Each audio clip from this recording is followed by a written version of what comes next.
Can you believe, just 2 centuries after their birth, the most powerful organization the medieval world had ever conceived, the very shield of Christendom, the Pope's personal army, was suddenly erased from existence? Their power was so vast, their wealth so staggering, their influence so absolute, that they essentially invented the concept of modern banking, holding the keys to every royal treasury in Europe. They were the legendary poor fellow soldiers of Christ and of the Temple of Solomon, the mythic Knights Templar, men sworn to poverty who somehow accumulated more gold than every king combined. How does an institution protected by the direct decree of God's representative on earth suddenly become the focus of a coordinated, apocalyptic purge, orchestrated not by an enemy sultan, but by a Christian king? This is not just history, folks. This is a real-life horror story of betrayal, greed, and a clandestine operation so precise and devastating it changed the course of Western civilization forever. A catastrophe no one saw coming, even though the shadows had been lengthening for decades. Imagine this. It is the year 1119. Jerusalem is fragile, recently captured by the bloody chaos of the First Crusade. The roads are a killing field, bandits and Saracen raiders stalking every pilgrim attempting to reach the holy sites. Out of this chaos steps a tiny band of 9 knights, led by a man named Hugues de Payens. 9 men. That's it. They approach King Baldwin II of Jerusalem with a radical, almost insane proposal. They won't fight for territory. They will fight solely to protect the roads. They took vows of poverty, chastity, and obedience, living together as monks, yet fighting like devils. They had no money, wore tattered clothes, and initially relied entirely on donations. For nearly a decade, they were so poor that a famous image arose: 2 knights riding on a single horse, symbolizing their absolute destitution. Yet these 9 men, driven by fanatic zeal and protected by a desperate need for defense, were about to ignite the financial and military supernova that would reshape the global power structure. This small, destitute order would become the prototype for every multinational corporation that followed. How do you go from 2 men on 1 horse to owning entire fleets, castles covering the breadth of Europe and the Near East, and developing a financial system so sophisticated it predated the Renaissance by centuries? The secret lay in their patron, Saint Bernard of Clairvaux, the most influential clergyman in Europe, a man who essentially spoke for God. In 1129, at the Council of Troyes, Bernard convinced the Church to officially recognize and endorse the order. This single moment was the turning point. Suddenly, the Templars were not just knights. They were God's chosen warriors. They were granted unparalleled privileges. They were answerable only to the Pope. They could cross any border, were exempt from local taxation, and could collect their own tithes. They became a state within every state, a supreme, untouchable power. And the wealth flowed in like a torrential flood. European nobility, desperate to earn favor with God before going on crusade, donated vast tracts of land, fortunes in silver, and irreplaceable relics.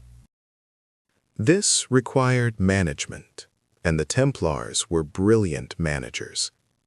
They couldn't carry literal gold across dangerous seas, so they invented a system of chits, or letters of credit. A wealthy noble in London could deposit his entire fortune with the local Templar preceptory, receive a coded parchment, and then redeem the exact equivalent in silver upon arriving at the Templar compound in Jerusalem or Acre. This was the blueprint for modern checks and banking, a revolutionary concept that made them not just soldiers, but the primary treasurers and financiers of Europe. Kings entrusted their tax revenue to the Templars. The Pope relied on their military might and their secure courier service to communicate across vast distances. They became indispensable.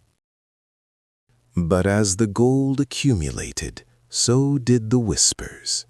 The public admiration began to curdle into suspicion. Their secrecy, once necessary for military strategy, became fodder for dark rumors. Why were their meetings held behind locked doors? What exactly were the forbidden rituals they performed? Why, despite their vows, did they live in such opulence, managing sprawling estates and armies that dwarfed royal retinues? The pressure cooker was building. They were too rich, too powerful, and crucially, they had made too many enemies. The greatest enemy of all, though, was not the Sultan Saladin, nor the rival Hospitallers. It was a king who owed them everything. Enter Philip IV of France, Philip the Fair, a man obsessed with consolidating royal power and notoriously bankrupt. He desperately needed money to fund his endless wars, and he looked upon the Templar treasury in Paris, the colossal structure known as the Temple, with covetous eyes. He was trapped in a financial abyss, and the Templars held the key to his freedom. But how do you destroy God's chosen? How do you attack an organization protected by the highest spiritual authority? You don't just attack them, you erase their moral legitimacy. You paint them as the ultimate heretics. You use the deadliest weapon known to man, a manufactured scandal rooted in fear and superstition. The stage was set for the darkest Friday in history, a day that would forever link the number 13 with unimaginable bad luck and betrayal. This is the story of how the greatest warriors of faith became the scapegoats of a desperate king. How 9 poor knights built an empire of untouchable power, only to have it collapse in a single devastating night of coordinated arrests and torturous interrogation. Prepare yourself, because we are descending into the real secrets of the Templar trials, the terrifying accusations of spitting on the cross, worshipping Baphomet, and the final fiery curse uttered by the Grand Master, Jacques de Molay, as he burned alive. This is where the legends begin. This is the truth behind the shadows. Let's start the clock on the fall of the most enigmatic order in history.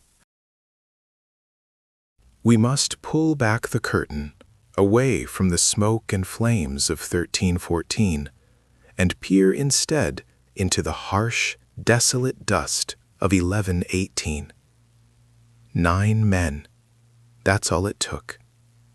Not an army, not a grand papal decree, but 9 dirt-poor French knights, led by a man named Hugues de Payens.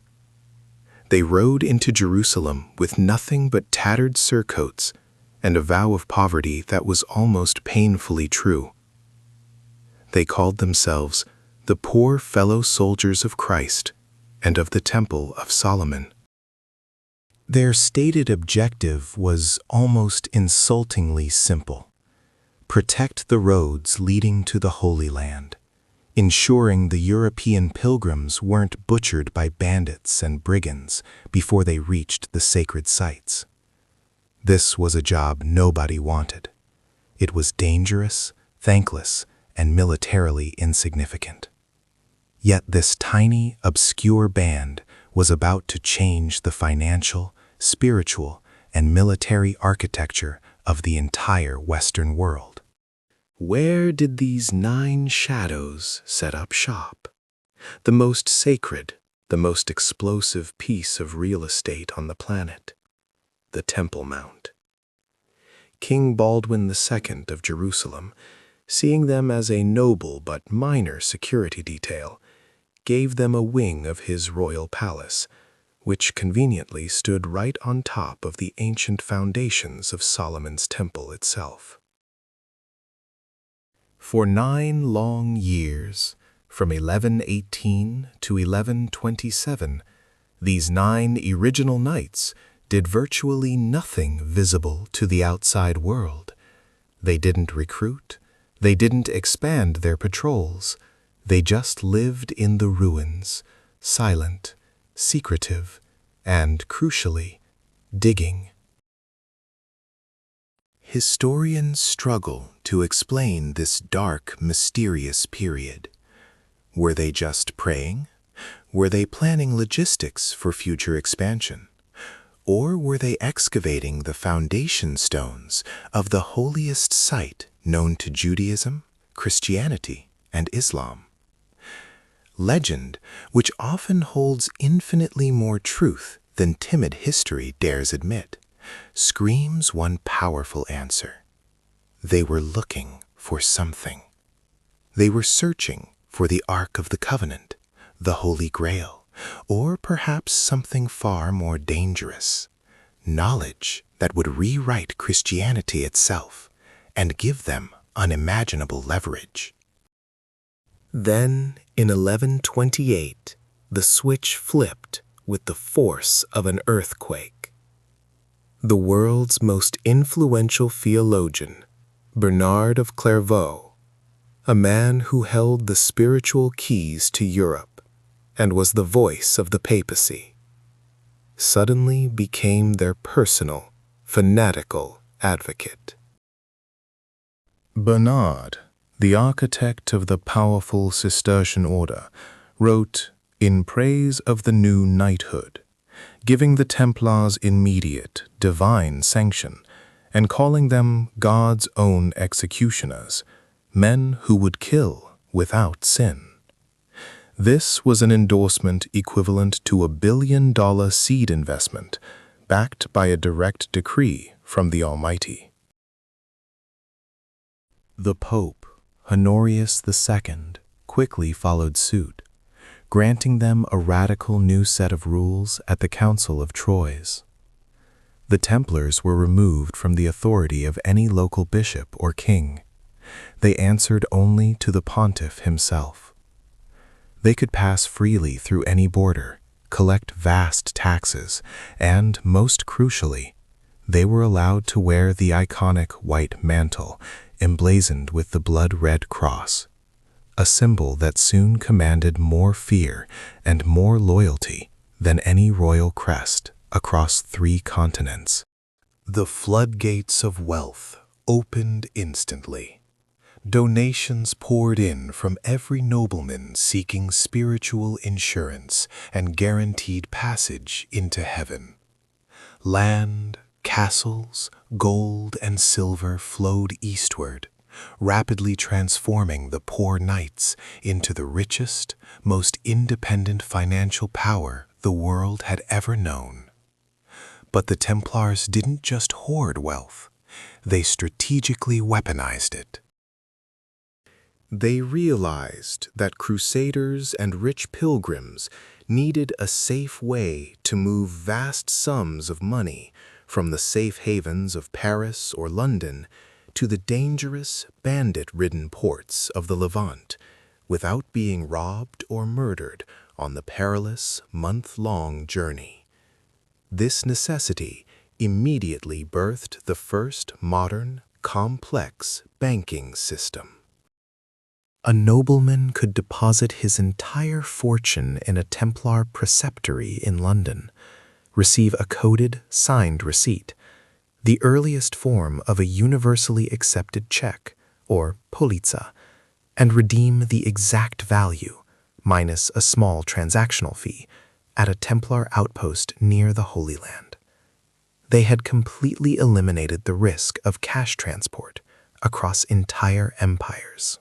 They became the Western Union, the Federal Reserve, and the global security firm rolled into one, backed by the Pope and secured by hardened warrior monks who knew exactly how to use a sword and were forbidden by their vows from theft or corruption. This terrifying combination of monastic piety and ruthless, efficient banking was unstoppable. Their network eventually stretched from the windswept Isles of Scotland down to the scorching heat of Cyprus. At their absolute zenith, the Templars controlled thousands of manors and castles, owned an entire fleet of trading ships that bypassed royal tariffs, and managed such astronomical sums of liquid capital that their treasury dwarfed the combined wealth of most European monarchies. They literally funded the Crusades themselves, underwriting every major military operation in the Levant.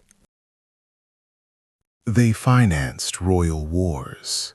They served as the personal bankers for the French crown, the English crown, and the papacy itself. Imagine this level of total centralization. They had a zero-tolerance policy for debt failure, yet they were utterly incorruptible in their record-keeping. They were the shadow economy, the secret government of Europe, and this unbelievable, untraceable power was what inevitably put the largest bullseye in history squarely on their backs. While the Templars were busy being God's Wall Street, a storm was brewing in France, embodied by a king known as Philip the Fair. Philip IV was physically handsome, politically cold, and utterly, desperately bankrupt. He was a master manipulator who understood the corrosive, desperate power of debt better than anyone who sat on a throne. He had already taxed the Jewish population until they were dry, expelled them from France entirely, seized all their vast assets, and then moved on to the wealthy Italian bankers, forcing them into penury and confiscating their reserves. Now, facing crippling war debts from conflicts like the disastrous Flemish campaign, King Philip looked at the only remaining, truly vast pool of untouched, circulating wealth in his entire kingdom. It wasn't the landowning nobles. It was the Red Cross on the white mantle. It was the Order of the Temple. He didn't just want their money. He needed to erase them entirely from the pages of history. because the Templars knew too much about his exact financial situation, and they held the devastating promissory notes for his unpaid loans, which meant they held the keys to his throne. A desperate king, a secretive raid, and the perfect cold-blooded setup for one of history's greatest acts of judicial murder were all converging. The stage was set for the dawn of Friday the 13th, 1307. That day would see the start of the greatest treasure hunt in history, a quest that continues to this very moment. The chill of October had barely lifted the dense fog clinging to the streets of Paris when the operation began. It was Friday, October 13th, 1307, a date forever cursed by the events that unfolded in the silence before dawn. King Philip IV, known to history as Philip the Fair, secret warrants, sealed with the royal signet, had been distributed to his most trusted agents across every jurisdiction in France weeks prior, waiting for the single, simultaneous command to execute the order. The Templars, who had once protected kings and popes alike, slept soundly in their commanderies, utterly unaware that the very foundation of their faith and fortune was about to be violently torn from beneath them. The king's soldiers, bolstered by the Inquisition's eager zealots, crashed through the heavily fortified gates, their torches illuminating the terrified faces of the few Templars who dared to question the catastrophic intrusion. This was not a negotiation. This was an annihilation disguised as a legal proceeding, a state-sponsored kidnapping of God's own warrior elite. Philip had declared war on the most powerful financial institution in the Western world, and he wanted prisoners, not casualties, at least not yet. He needed their confessions, and he needed them to be loud and public, justifying the seizure of the order's imaginable, unquantifiable wealth before the eyes of the terrified European nobility. The charges leveled against these warrior monks were nothing short of apocalyptic, designed not just to convict, but to psychologically destroy their reputation forever, ensuring that no one would dare mourn their passing. They weren't accused of mere financial corruption or political meddling. They were accused of the darkest heresy imaginable, a corruption that went straight to the heart of their sacred vows to Christ. The infamous indictment listed 127 separate articles of monstrous blasphemy, each one a dagger aimed at the very heart of medieval piety. Imagine the scene: grand masters and simple knights, shackled and dragged before tribunals that smelled of fear and burning pitch, listening as their whole sacred purpose was turned inside out by the king's ruthless prosecutors. They were accused of denying Christ during their secret initiation, spitting 3 times upon the very cross they were sworn to protect, and of engaging in unnatural acts and ritualistic obscenities that were whispered in horrified tones across the royal courts. But the most sensational, the most terrifying charge that instantly captured the medieval imagination and terrified the peasantry was the worship of a demonic idol, Baphomet. This mysterious head, sometimes described as having 2 faces, or sometimes a terrifying goat's head, became the lightning rod for all the Templars' perceived power and frightening secrecy. Philip's agents darkly argued that the Templars' incredible wealth wasn't a blessing from God, but a payment from the devil himself, sealed by dark pacts made in candlelit underground vaults and financed by the blood of innocents. But let's be absolutely clear. While the charge of heresy was the weapon of choice, the true motive of the king was pure, unadulterated, desperate greed. King Philip IV was utterly bankrupt, his treasury drained by disastrous wars and lavish spending that had crippled the French crown for decades. He owed the Templar Order, which functioned as the royal treasury and central bank of Europe, astronomical, unforgivable sums of gold, silver, and political favors. How do you erase a debt that large without plunging your kingdom into chaos? You don't pay it. You simply eliminate the creditor with extreme prejudice.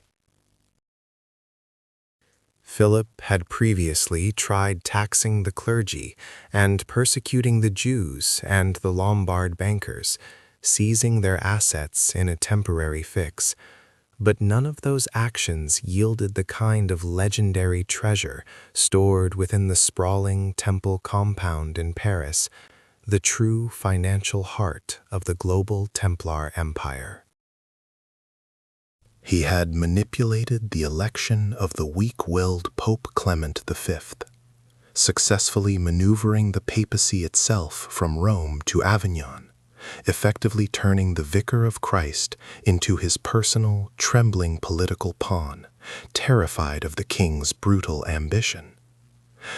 Philip's strategy was diabolical and terrifyingly effective.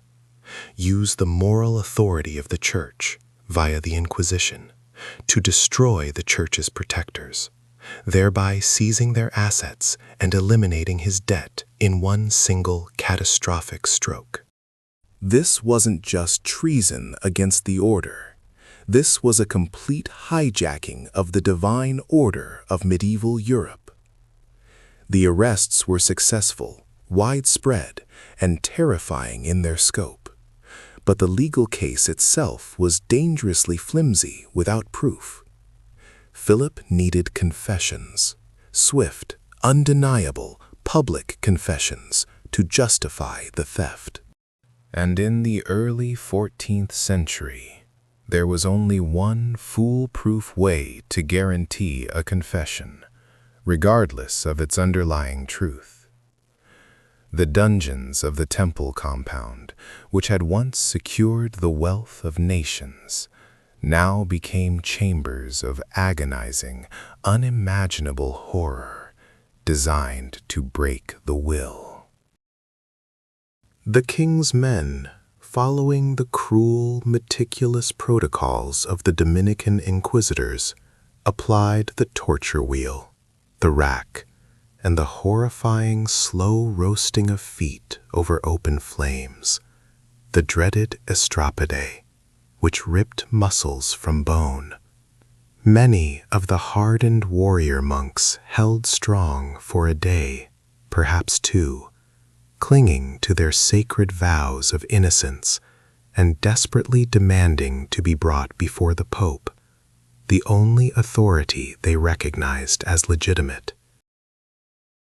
But the flesh is desperately weak, and the methods of the Inquisition were brutally, historically effective, designed to shatter the spirit before they broke the body, ensuring maximum psychological damage.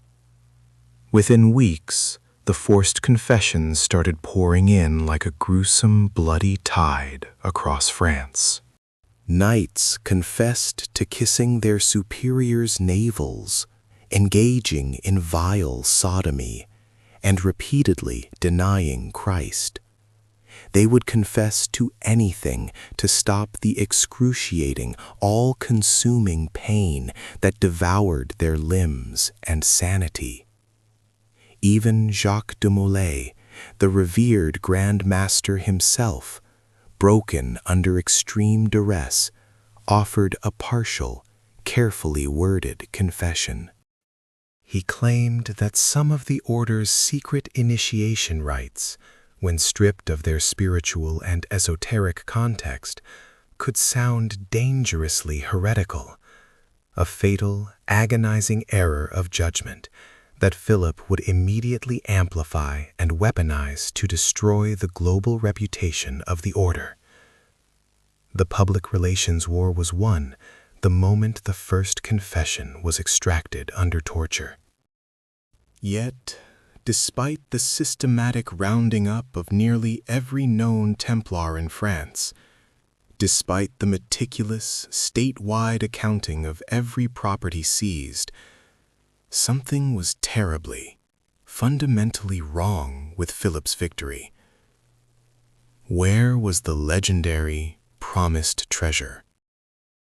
The king's agents found the massive, heavily fortified Paris temple to be disappointingly, shockingly empty of its legendary gold and silver reserves. They seized land, deeds, livestock, and debts owed to the order, which were incredibly valuable in the long term, but they were not the fabled mountains of bullion and the sacred relics that had financed the Crusades for 2 centuries. The Templars were masters of logistics, secrecy, and global intelligence. They had built the first modern banking network, and they understood security like no other organization on Earth, having guarded the routes to the Holy Land for generations. The execution of the arrest warrants, while swift and shocking, was not instantaneous across the vastness of the kingdom. There was a critical window, a crucial 48-hour period, perhaps even longer in the outlying remote commanderies, where the most valuable, portable assets of the order, the true wealth, could have vanished into the medieval fog, transported by faithful, silent servants of the temple.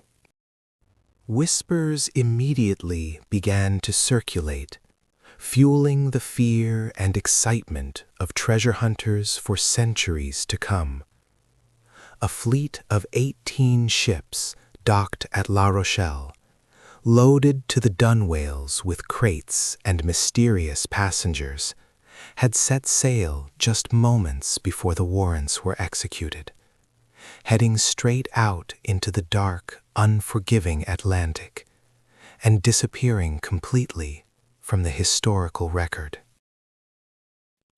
Did the Templars, sensing the converging danger from the desperate king, execute the most perfect, silent, and strategic withdrawal in history, taking their incredible secrets and fortunes with them? And if so, where did they go? The hunt had officially begun, stretching from the cold, deep Scottish lochs to the ancient, burning sands of the Holy Land, a quest that tantalizes us even now. The king's men, they ripped France apart. They tore down every wall, cracked every crypt, and interrogated every terrified peasant who had ever seen a Templar cross. But the silence that answered them was louder than any battle cry, a chilling, absolute silence that drove Philip IV, the so-called Iron King, into a frenzy of political madness. The treasure vaults, those legendary repositories of European wealth that funded entire crusades and held the debts of nations, stood tragically empty. Where were the tons of gold, the silver ingots, the priceless relics rumored to be in their keeping. The king had risked eternal damnation, destroyed God's own knights, only to find a handful of coins and dusty tapestries, a pile of IOUs, and a single defiant note. It was an insult carved in stone, a powerful demonstration that the Templars, even when dragged into the darkness, maintained a level of organizational superiority that eclipsed the greatest kingdoms of Europe. They had known, they were warned, and they executed the greatest disappearing act in medieval history, moving colossal wealth across dozens of borders without leaving a single trace for the king's grasping hands to seize. The immediate goal of the purge had failed spectacularly. Philip had annihilated the visible infrastructure, but the true prize, the treasure necessary to save his bankrupt crown, was gone, swallowed by the secretive oceans and hidden mountain passes that the Templars controlled. But the Templars were not merely monks. They were the masters of logistics, their vast fleets dominating the Mediterranean and the Atlantic. They had weeks, perhaps months, of warning, using the intricate network of European banking and secret messenger lines they themselves had built to transmit the code red across the continent.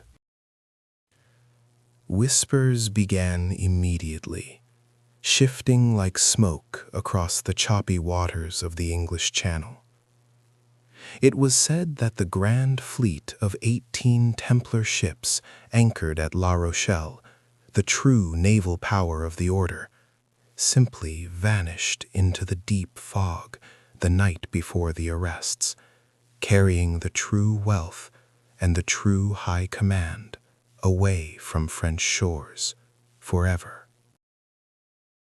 They sailed north, far away from the Pope's domain and Philip's grasping hands, towards the one corner of Europe where the Pope's decree held zero sway, a land steeped in defiance and desperate for military aid, Scotland. Scotland was in open rebellion, led by the legendary Robert the Bruce, a man excommunicated by the very Pope who was now persecuting the Templars. This was the perfect sanctuary, a geopolitical black hole where Philip's agents dared not tread. The Bruce needed skilled fighters, strategic minds, and most crucially, the Templars' legendary wealth to finance his war against England. Did the Templars fight alongside the Scottish forces at Bannockburn in 1314? Their presence, the secret wedge that guaranteed victory against the far superior English army. Many historians suggest their disciplined, heavy cavalry, fighting under a new, secretive banner, turned the tide of that brutal battle, ensuring Scotland's independence and, critically, their own survival under a powerful protector who owed them everything. Meanwhile, down in the Iberian Peninsula, another cunning transition was underway, demonstrating the Templars' capacity for institutional survival through swift rebranding. King Denis of Portugal, a shrewd pragmatist who owed the Templars deeply for their role in the Reconquista, refused outright to execute the knights within his own borders. Denis, seeing the immense military value and economic power of the Templar infrastructure within his kingdom, played a masterful geopolitical game. He simply declared that the Templars of Portugal were not really Templars anymore. He rebranded them overnight, stripping away the Red Cross and replacing it with the new symbol of the Order of Christ. The buildings remained, the land remained, the wealth remained, and the knights themselves, led by figures who were almost certainly high-ranking Templar officials, walked freely into this new iteration of power, merely changing their uniforms. The persecution was a farce in Portugal. The Grand Master of the Order of Christ would eventually become one of history's greatest explorers, Henry the Navigator, launching the very age of discovery that reshaped the globe, a towering legacy born directly from the ashes of the temple's destruction. Back in Paris, however, the king's desperate need for confessions to justify his theft and damnation led to unimaginable horrors. The captured Templars, men who had faced Saracen swords without flinching, were subjected to the medieval equivalent of the Spanish Inquisition on steroids. They were stretched on racks, their feet roasted over open flames, their bones crushed by weights, in an effort to extract the damning testimony Philip needed to legitimize the purge. Confessions were extracted, detailing bizarre rituals, idol worship, spitting on the cross, and heresy, all fabricated and designed by Philip's ruthless chief minister, Guillaume de Nogaret, to destroy the order's reputation utterly. Hundreds cracked under the unbearable pressure, admitting to crimes they never committed, hoping only for a swift death.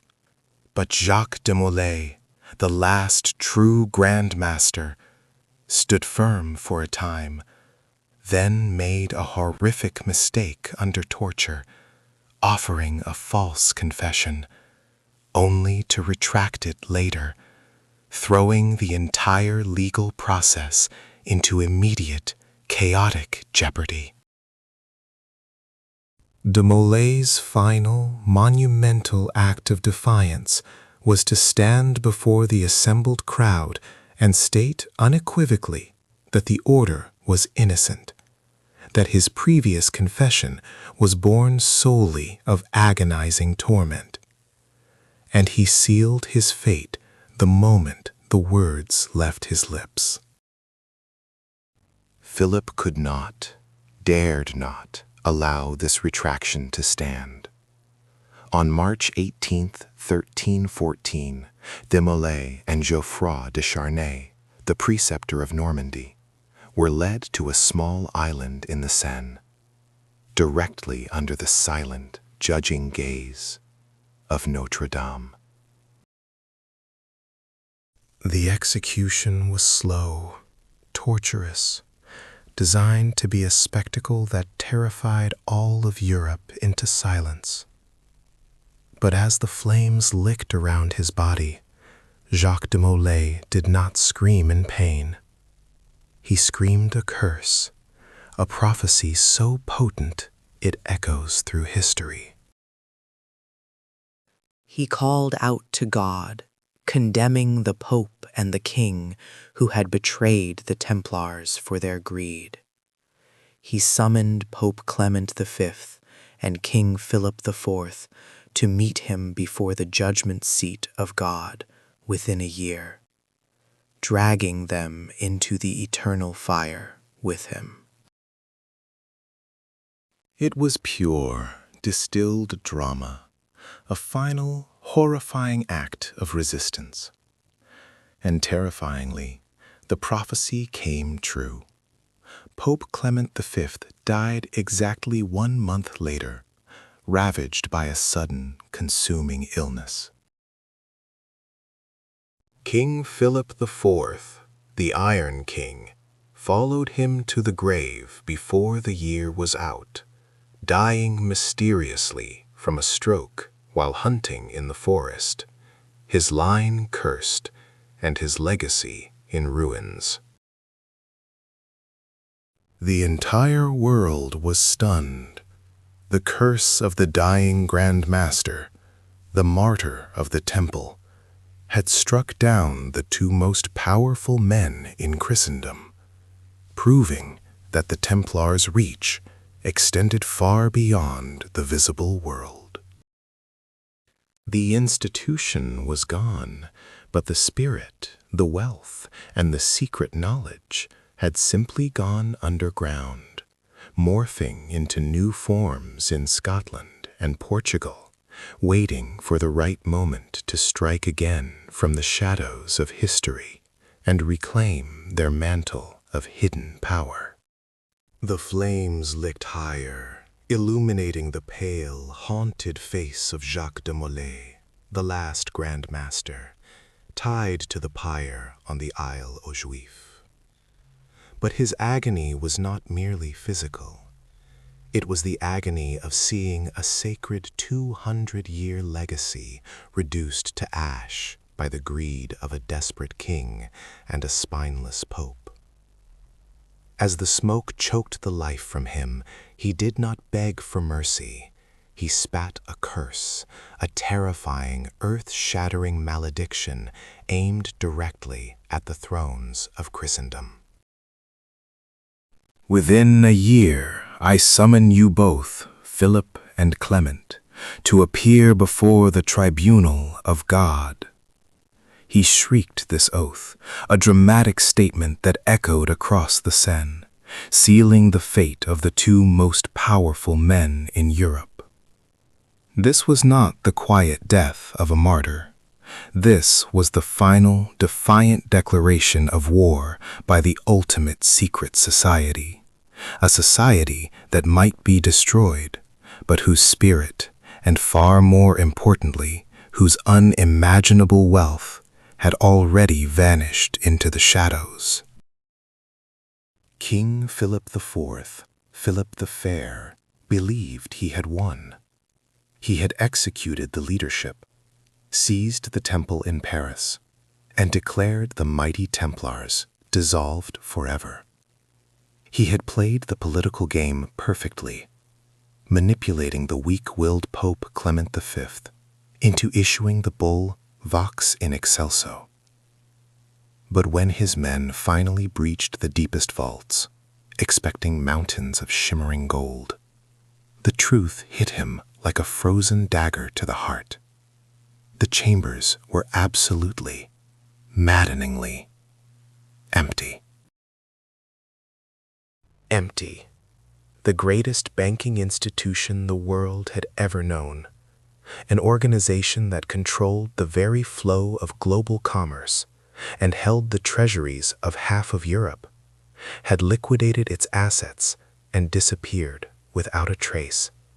Just days, maybe even weeks, before the raids began on that infamous Friday the 13th, 1307. Philip had committed an act of historical sacrilege, destroyed an army of God, and gained nothing but political fallout and the terrifying weight of a dying man's curse. The curse, by the way, was terrifyingly effective. Pope Clement V died less than a month later, tormented by disease and possibly poison, meeting his sudden end in April 1314. King Philip IV followed him to the grave within the year, dying, historians claim, of a sudden mysterious stroke while hunting. Divine retribution, or the long, cold reach of the Templar survivors enacting vengeance from the darkness, proving that their power was far from extinguished. The official history says the Templars were purged entirely, their assets seized, their knowledge lost. But the real history, the one written in blood and gold, confirms that the infrastructure of the order was simply too vast, too deeply rooted to be dismantled by a single royal decree, no matter how absolute. The Templars had meticulously planned their exit strategy, moving their most vital assets, not just the gold, but the sacred relics and the forbidden knowledge, out of Philip's desperate reach. The first, most crucial escape involved the great Templar fleet. Their entire navy harbored at La Rochelle, comprising 18 massive ships, not just transport vessels, but sophisticated galleys capable of truly crossing oceans, vanished overnight. Witnesses swore they saw them sail directly west, out into the vast, unknown Atlantic, swallowed by the morning fog, heading toward lands that medieval maps had not yet dared to chart. This was the first terrifying clue to their continued survival. But the other, equally important escape was political. Finding sanctuary in kingdoms powerful enough, or perhaps desperate enough, to openly defy the papacy and the French crown. Two crucial nations threw open their borders to the fleeing Templars, providing an impenetrable shield against the Inquisition: Portugal and Scotland. In Portugal, the situation was perfectly tailored for Templar survival. King Denis I was a sharp, pragmatic ruler who understood that dissolving the most efficient military and financial organization in Europe was political and economic suicide. He simply refused to comply fully with the papal bull, stating that the Templars operating within his sovereign borders were not guilty of the trumped-up heresy charges levied by Philip. Instead of destroying them, King Denis performed a masterful, cynical legal maneuver. He simply renamed them. In 1319, the Knights Templar in Portugal were officially resurrected as the Order of Our Lord Jesus Christ, the Order of Christ. All the Templar assets, the castles, the land, the ships, the incredible treasury, and most importantly, the experienced warrior monks were transferred wholesale into this new entity. The Order of Christ became the direct, unedited continuation of the Knights Templar, complete with their red crosses, though slightly modified, and their mandate for secrecy and naval supremacy. This continuity is absolutely critical, because it means the Templars did not just survive the Purge, they thrived, preparing for their greatest global act centuries later, the true culmination of their hidden ambition. Their Grand Masters, now titled Governors of the Order of Christ, would secretly guide Portugal's national destiny. One name, above all others, stands out in this hidden lineage: Prince Henry the Navigator. He was the perpetual governor of the Order of Christ, leveraging the Templars' vast accumulated wealth and their suspected advanced cartographical knowledge, perhaps even knowledge of the fabled Western Hemisphere, to launch the Age of Exploration. It was the Templar cross, now slightly adapted, but unmistakably derived from the original, emblazoned on the sails of the caravels that first charted the African coast and eventually crossed the ocean blue. The very era that redefined the world, the Age of Discovery, was funded, guided, and spiritually backed by the surviving, rebranded Templars of Portugal. a shocking, hidden victory achieved directly from the ashes of their devastating betrayal. Meanwhile, across the English Channel, in the rugged, untamed north, lay Scotland, the other great haven. Scotland, led by the fierce, excommunicated warrior king Robert the Bruce, was in open, violent rebellion against England. Bruce was already fighting a desperate war for independence, and he certainly wasn't going to take political orders from a weak pope who was clearly tied to his enemy, King Edward II of England. Robert the Bruce openly ignored the papal demands to hunt down the Templars within his domain. Why? Because the Templars were not just desperate refugees. They were elite, battle-hardened troops with 2 centuries of devastating military experience. And they brought with them not just fighting skill, but legendary resources and funding. Bruce desperately needed every trained man he could get, and the Templars desperately needed a safe harbor where they could continue their hidden work, far from the eyes of inquisitors. The history books rarely admit the full truth, but the climax of Scottish independence, the epic Battle of Bannockburn in 1314, is laced with the silent shadows of the Templar Knights. Robert the Bruce's army was significantly outnumbered and exhausted by the massive English forces, led by the arrogant King Edward II. The battle was nearly lost, the fate of Scotland hanging by a single thread. Then, at the critical, horrifying moment, legend and many credible historical accounts claim a mysterious, fresh cavalry force suddenly appeared over the ridge, charging directly into the demoralized English ranks with devastating force.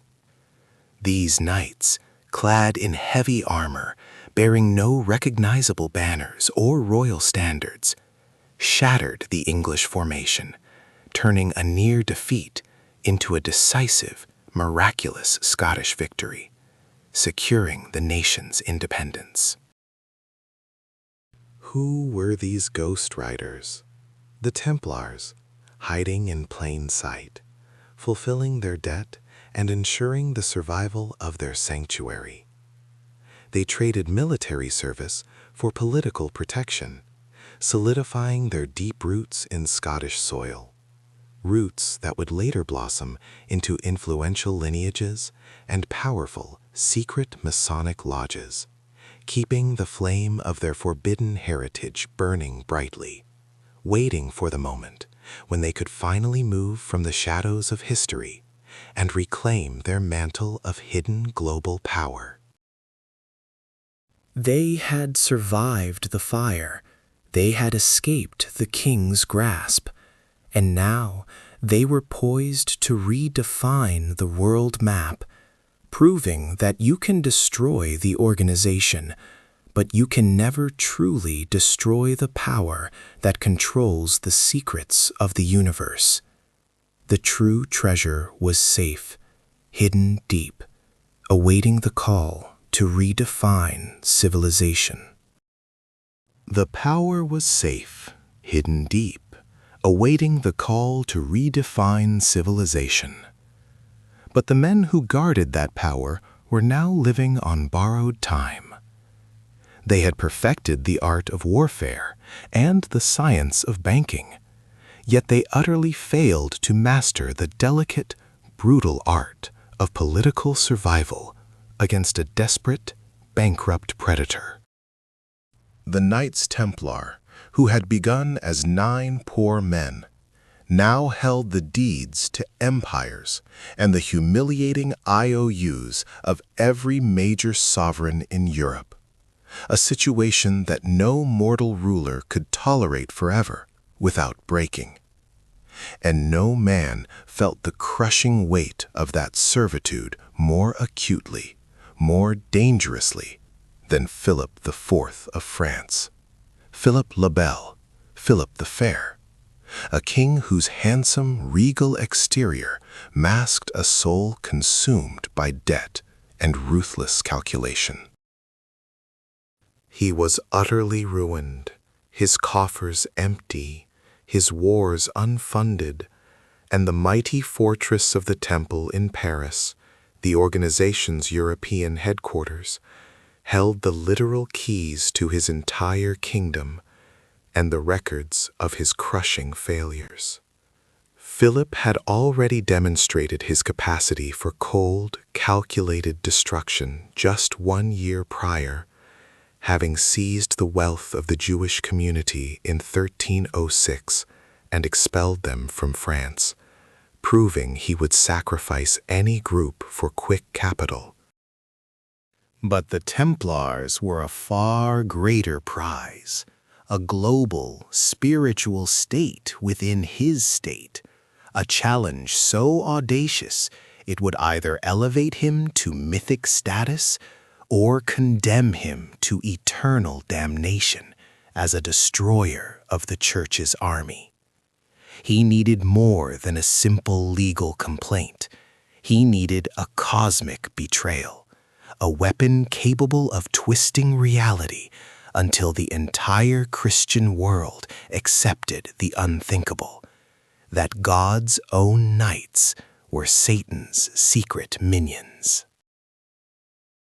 That weapon was Guillaume de Nogaret, the king's keeper of the seals, a lawyer of horrifying brilliance, a man forged in pure, efficient political poison, who had previously engineered the capture of a sitting pope. Nogaret understood that to destroy an institution sanctified by God for 2 centuries, you couldn't just accuse them of banking malfeasance or corporate overreach. You had to strike at the very foundation of their sacred identity.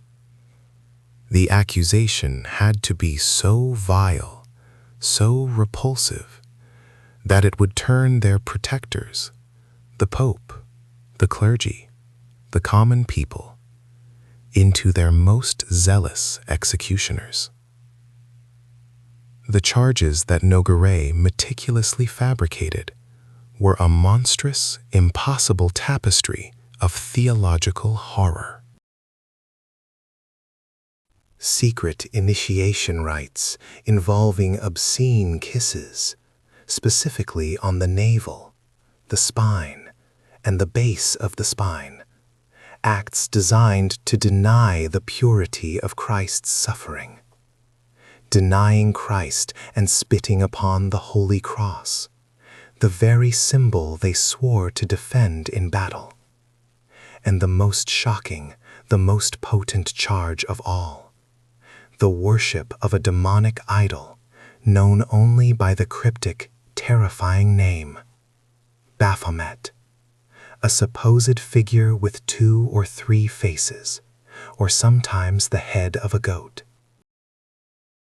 The plot was hatched in absolute darkness, the royal writ sealed with the king's authority, delivered across the entire expanse of France by royal messengers who were explicitly forbidden to break the seal until the precise, terrifying moment designated by the king.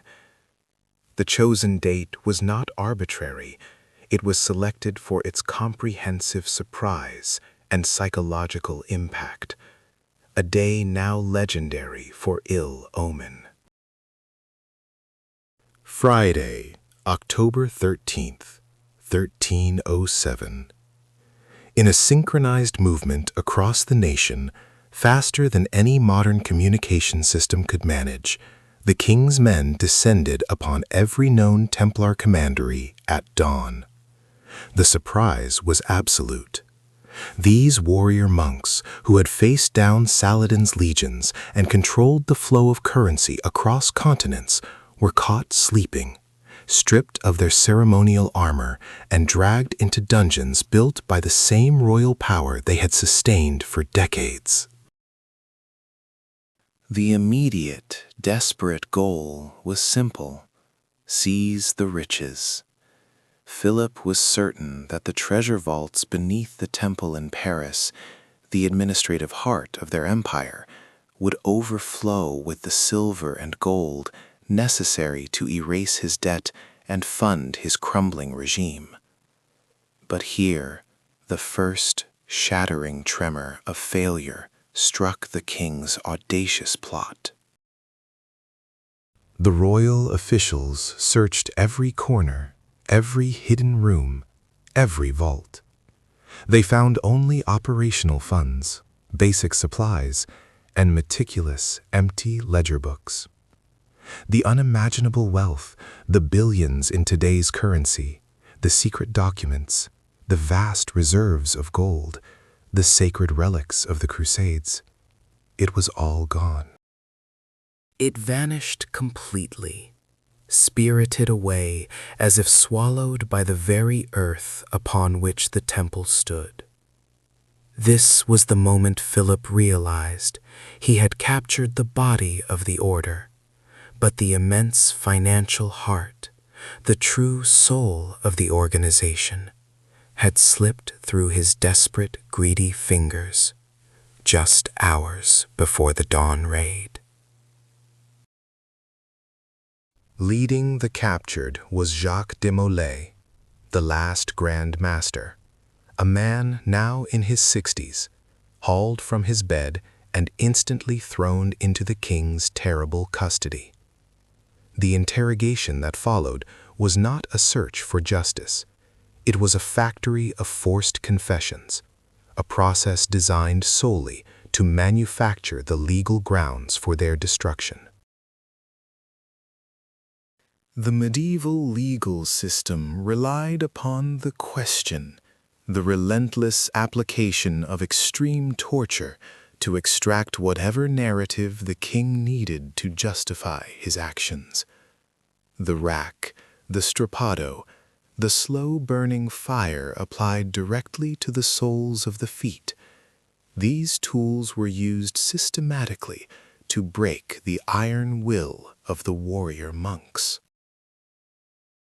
Under unimaginable duress, Grand Master de Molay himself eventually confessed to denying Christ, to heresy, to the obscene acts.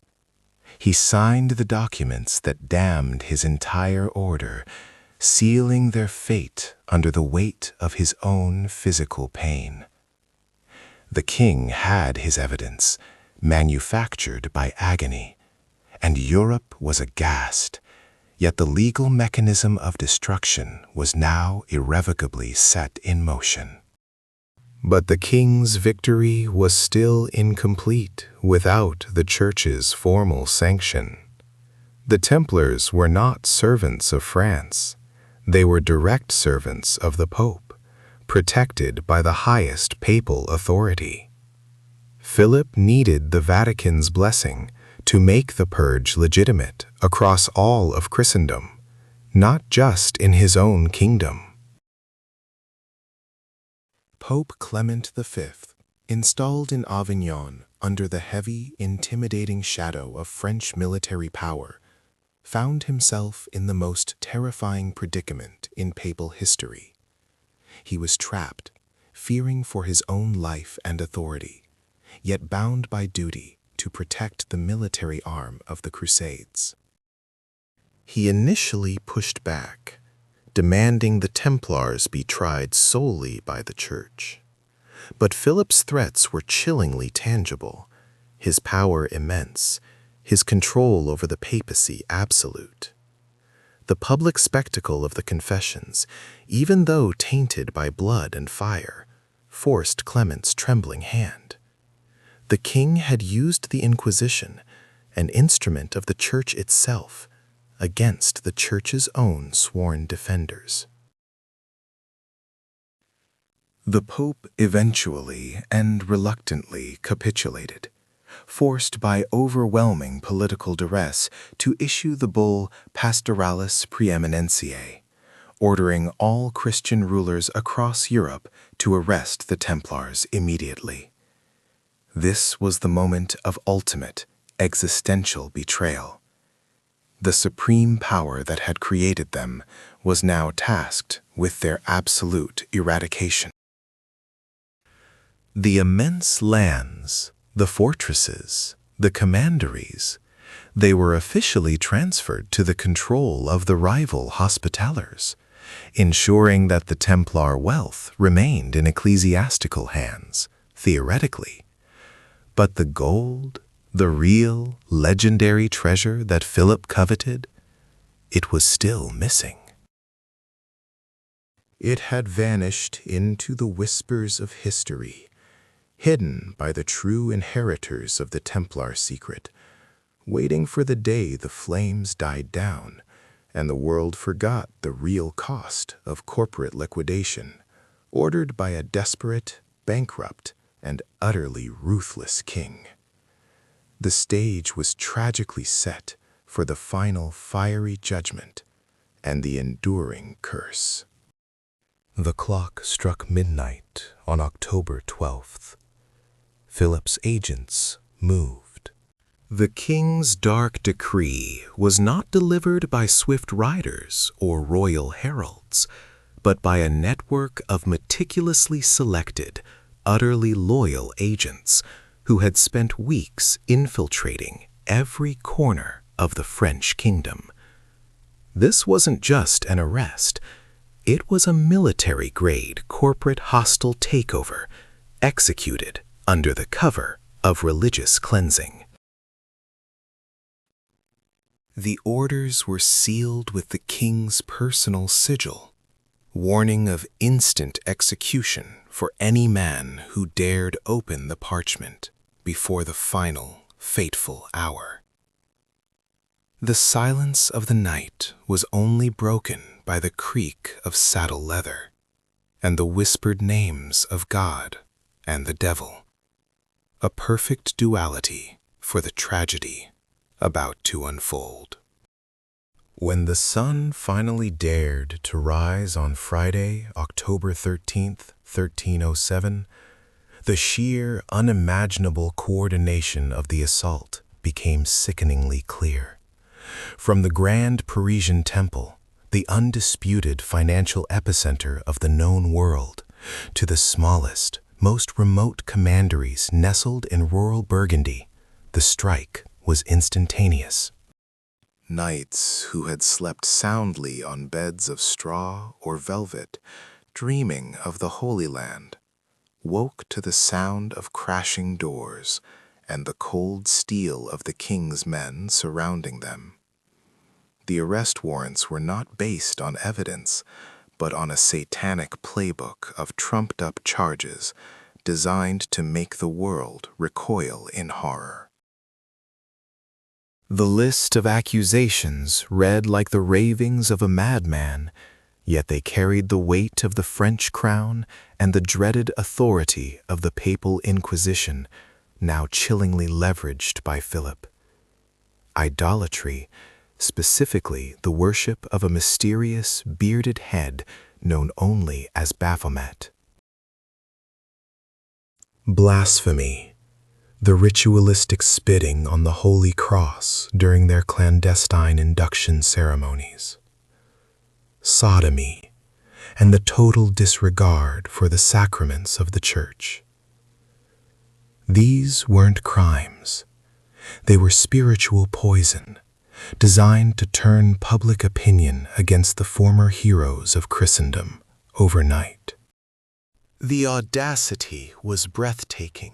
Philip wasn't just seizing assets, he was murdering the Templars' very souls, ensuring that even if they escaped, their legacy would forever be stained by the mark of heresy.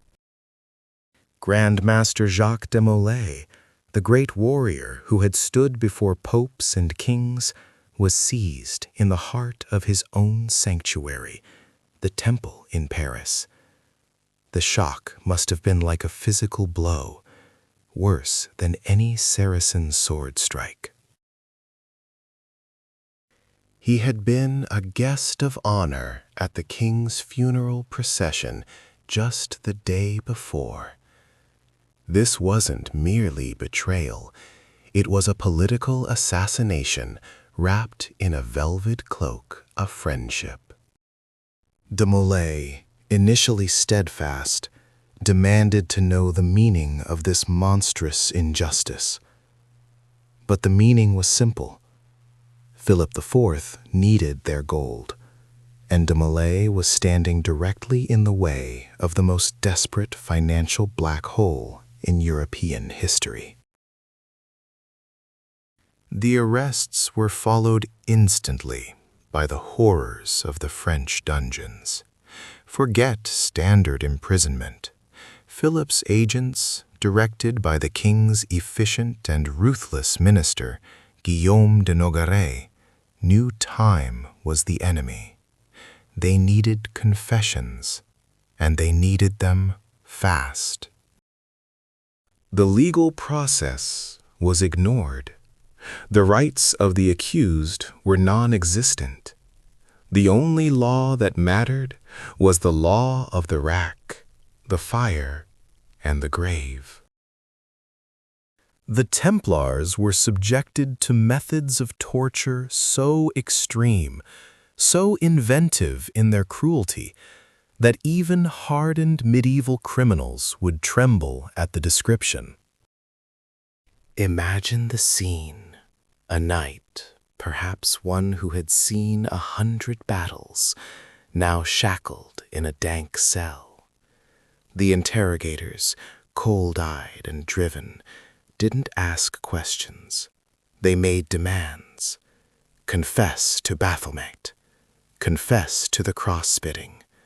Confess, or feel the agonizing stretch of your tendons tearing from the bone. The chevalet, or the rack, was employed with savage efficiency, stretching men until they were inches taller than God intended. The water cure filled lungs until the victim felt they were drowning in their own filth. But the most infamous tool, the one that broke the most steadfast vows of secrecy, was the slow burn. Templars' feet were secured in iron boots and slowly heated over glowing coals, reducing flesh and bone to charred ruin. Men who had faced down armies for decades were broken in hours. Pain, absolute and overwhelming, is the ultimate leveler. The proudest, most devout warrior will confess to anything, even to worshiping a goat-headed idol, when his physical form is systematically being destroyed by the very crown he swore to protect. Within days, not weeks, but days, the confessions began to flow, coerced and utterly worthless, yet priceless to King Philip.